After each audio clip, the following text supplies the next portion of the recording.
തിരിച്ചു പോകാനുള്ള ദിവസം അടുത്തെത്തിയപ്പോഴത്തേക്ക് എന്തൊക്കെ വാങ്ങണം എന്തൊക്കെ എടുക്കണം എന്ന് ഒരു പിടുത്തവും ഇല്ലാതെ അന്തം കുന്തം എടുത്ത് നിൽക്കുകയായിരുന്നു. അങ്ങനെ നേരെ നമ്മുടെ ചാരുമൂട്ടിലുള്ള ഹൈപ്പർ മാർക്കറ്റ്, അതായത് ചോയ്സ് ഹൈപ്പർ മാർക്കറ്റിലോട്ട് നമ്മൾ വന്നു. കാരണം ഒരുപാട് സാധനങ്ങൾ വാങ്ങിക്കാനുണ്ടായിരുന്നു. ഒരുപാട് ലിസ്റ്റും കാര്യങ്ങളും ഒക്കെ നോക്കി എടുത്ത് വെച്ചേക്കാം. നമുക്ക് ഈ അറ്റത്തെത്തുമ്പോഴുള്ളൊരു വെപ്രാളമാണല്ലോ, അല്ലെ മൂട്ടിൽ തീ പിടിച്ചെന്ന് പറഞ്ഞ രീതിയിലായിരുന്നു ഞാൻ ചെന്നത്. അഞ്ചുമായിട്ടാണ് പോയത്. അഞ്ചിന് നാരായണനെ വിളിക്കാനുള്ളത് കൊണ്ട് എന്നെ അവിടെ ഡ്രോപ്പ് ചെയ്തിട്ട് അവിടെ നേരെ പോയി. എവിടെ നിന്ന് എടുത്ത് തുടങ്ങണം എന്നൊരു കൺഫ്യൂഷൻ ഉണ്ടായിരുന്നു. നേരെ പിന്നെ പോയിട്ട് ട്രോളി എടുത്തു. പിന്നെ നേരെ സോപ്പൊക്കെ എടുത്ത്, കാരണം അത് മസ്റ്റാണല്ലോ. അതുകൊണ്ട് അതൊക്കെ എനിക്കൊരു ഊഹം മനസ്സിൽ എന്തൊക്കെ വേണമെന്നൊരു ഉണ്ടായിരുന്നു.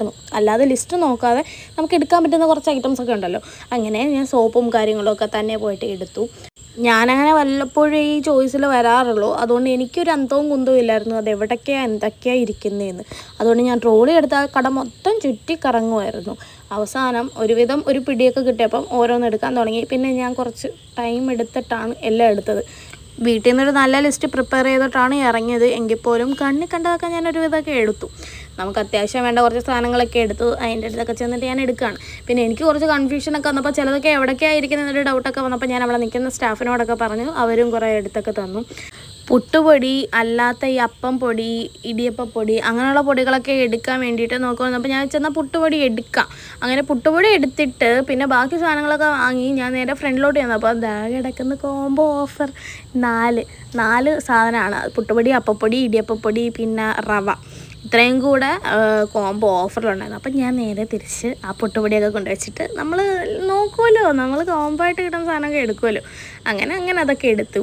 പിന്നെ എനിക്ക് ഈ ചേച്ചിയാണ് എന്നെ ഹെൽപ്പ് ചെയ്തത്. ഒരുവിധം മിക്ക സാധനങ്ങളും ആ ചേച്ചി തന്നെ എടുത്തു തന്നു. അവസാനം ഞാൻ പോയിട്ട് എല്ലാം പറക്കി കൊണ്ടുവന്ന് ബില്ല് ചെയ്യാൻ വേണ്ടി കൊടുത്തു. അങ്ങനെ പിന്നെ അവർ സാധനം എടുത്ത് ബില്ല് ചെയ്യുന്ന നേരം ഞാൻ അവിടെയൊക്കെ പിന്നെ ഒന്ന് കറങ്ങി ഇനി എന്തെങ്കിലും എടുക്കാനുണ്ടോയെന്ന്. അങ്ങനെ നല്ലൊരു ബില്ലൊക്കെ കിട്ടി. അങ്ങനെ സാധനമൊക്കെ വാങ്ങി ഞാനവിടെ ഫ്രണ്ടിൽ തന്നെ നിൽക്കുകയാണ് കേട്ടോ. കാരണം എനിക്കത് പൊക്കാൻ വയ്യ. അതുപോലെ 5 മണിക്കൂർ ലേറ്റായിട്ടാണ് വന്നത്. പിന്നെ അവൾ വന്നിട്ട് സാധനങ്ങളൊക്കെ അങ്ങോട്ടും ഇങ്ങോട്ടൊക്കെ വെച്ചു. പിന്നെ ഞാൻ നേരെ ATM പോയി. അപ്പോൾ പർച്ചേസിങ് കഴിഞ്ഞ് തിരിച്ച് വീട്ടിലോട്ട് പോയി. Guys take care and bye bye.